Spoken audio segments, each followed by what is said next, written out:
Saudara Kepala Staf Kepresidenan Muldoko meminta masyarakat jangan terlalu khawatir menyikapi revisi Undang-Undang TNI.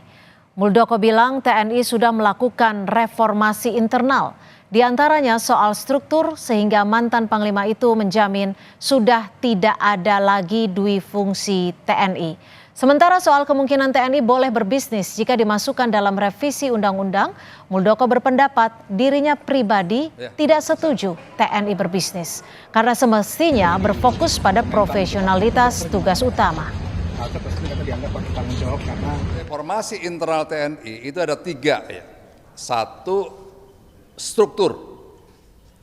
Struktur yang berkaitan dengan duifungsi tidak ada. Jadi ya, tolong nggak usah terlalu berlebihan untuk khawatir ya, bahwa kami para TNI berkomitmen betul-betul ingin menjadi profesional. Kalau dulu TNI memiliki yayasan, akhirnya lembaga-lembaga yayasan yang cenderung digunakan untuk alat bisnis sudah tidak ada lagi di TNI. Saya secara pribadi tidak setuju TNI boleh bisnis. Nanti gimana urusan kerjaannya? TNI profesional.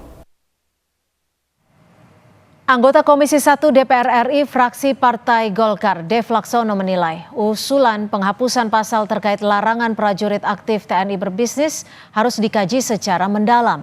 Menurutnya, dampak rencana pencabutan aturan berbisnis terhadap tugas dan fungsi TNI harus dipertimbangkan matang, termasuk mengkaji daftar inventarisasi masalah. Bila mana situasi hari ini memang sudah tidak membutuhkan pasal tersebut, dikarenakan situasinya sudah memberikan perlindungan baik dalam sisi usaha ataupun juga kepastian kepada prajurit TNI sendiri, nah maka itu perlu kita dalami lagi. Nah, jadi sebelum kita melangkah lebih lanjut, kita dalami dulu DIM-nya itu seperti apa.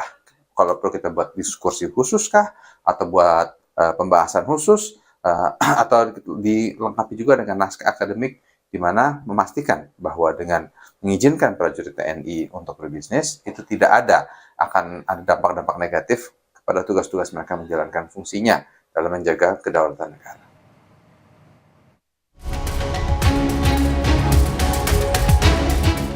Revisi Undang-Undang Nomor 34 Tahun 2004 tentang Tentara Nasional Indonesia jadi polemik di publik. Salah satunya soal prajurit aktif diperbolehkan terlibat dalam kegiatan bisnis. Saat acara dengar pendapat publik soal RUU TNI Polri yang diselenggarakan Kementerian Koordinator Bidang Politik Hukum dan Keamanan Kemenko Polhukam di Jakarta, Kamis 11 Juli, Kepala Badan Pembinaan Hukum Kababinkum TNI, Laksamana Muda Kresno Buntoro menyarankan pasal soal larangan prajurit berbisnis dicabut. Sarannya kan juga pasal 39. Ini mungkin kontroversial, tapi Bapak Ibu, istri saya itu punya warung di rumah, buka warung. Kalau ini diterapkan, maka saya kena hukuman. Prajurit dilarang terlibat di dalam kegiatan bisnis. Istri saya, itu aku kan pasti nggak mau terlibat, aku nganter belanja dan sebagainya. Ini kalau saya diperiksa, saya bisa kena. Oleh karena itu kita sarankan ini dibuang. Driver saya setelah nganter saya, kebetulan saya dapat driver supir sekarang ini. Dia selesai maghrib, itu kadang-kadang atau Sabtu Minggu itu dia ngojek, dia melakukan bisnis. Masa nggak boleh kayak begitu? Pasal 39 Undang-Undang TNI melarang prajurit terlibat dalam kegiatan menjadi anggota partai politik, kegiatan politik praktis, kegiatan bisnis, dan poin 4 larangan atas kegiatan untuk dipilih menjadi anggota legislatif dalam pemilihan umum dan jabatan politis lainnya. Presiden Joko Widodo enggan menanggapi isu terkait revisi Undang-Undang TNI. Jokowi meminta wartawan menanyakan hal itu ke parlemen dan kementerian terkait. Kelompok sipil menilai itu revisi UU-nya bermasalah. Ada tanggapan dari Bapak nggak seperti undang-undang? Coba ditanyakan ke DPR, tanyakan ke Menko Polhukam. Tapi indeks demokrasi di pemerintahan terakhir Bapak terus menurun, Pak. Ada tanggapan Pak soal itu, Pak? Demokrasi kita, pemilu berjalan dengan baik. Kritik datang dari pakar hukum Bivitri Susanti yang menilai jika kesejahteraan yang jadi masalah, semestinya pemerintah memperbaiki sistem, bukan mengubah pasal soal larangan TNI berbisnis.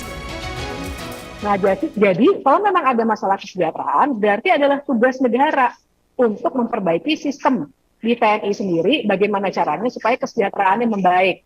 Lebih ke situ sebenarnya jalan keluarnya, ketimbang mencabut ketentuan mengenai larangan bisnis. Karena kalau mencabut ketentuan mengenai larangan bisnis, kekhawatirannya adalah nanti akan lebih banyak lagi jenis-jenis yang tidak bisa kita antisipasi sekarang, dan akhirnya menjadi legal, dan akhirnya juga akan menimbulkan banyak sekali permasalahan. Karena yang saya katakan.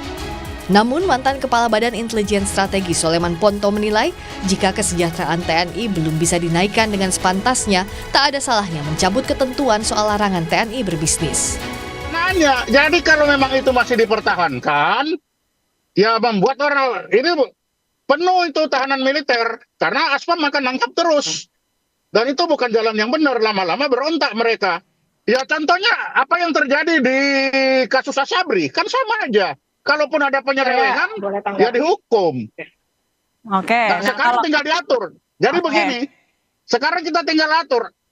Kalau memang tidak boleh ada hasil selain dari gaji, ya naikkan gajinya sesuai profesional, kan gitu aja. Kalau memang tidak mau. Oke, saya mau ke Mbak Bivitri. Itu manusia, bukan Oke, baik Pak robot, Soleman. kan gitu. Hingga saat ini Badan Legislasi DPR masih menunggu daftar inventarisasi masalah revisi Undang-Undang TNI dari pemerintah.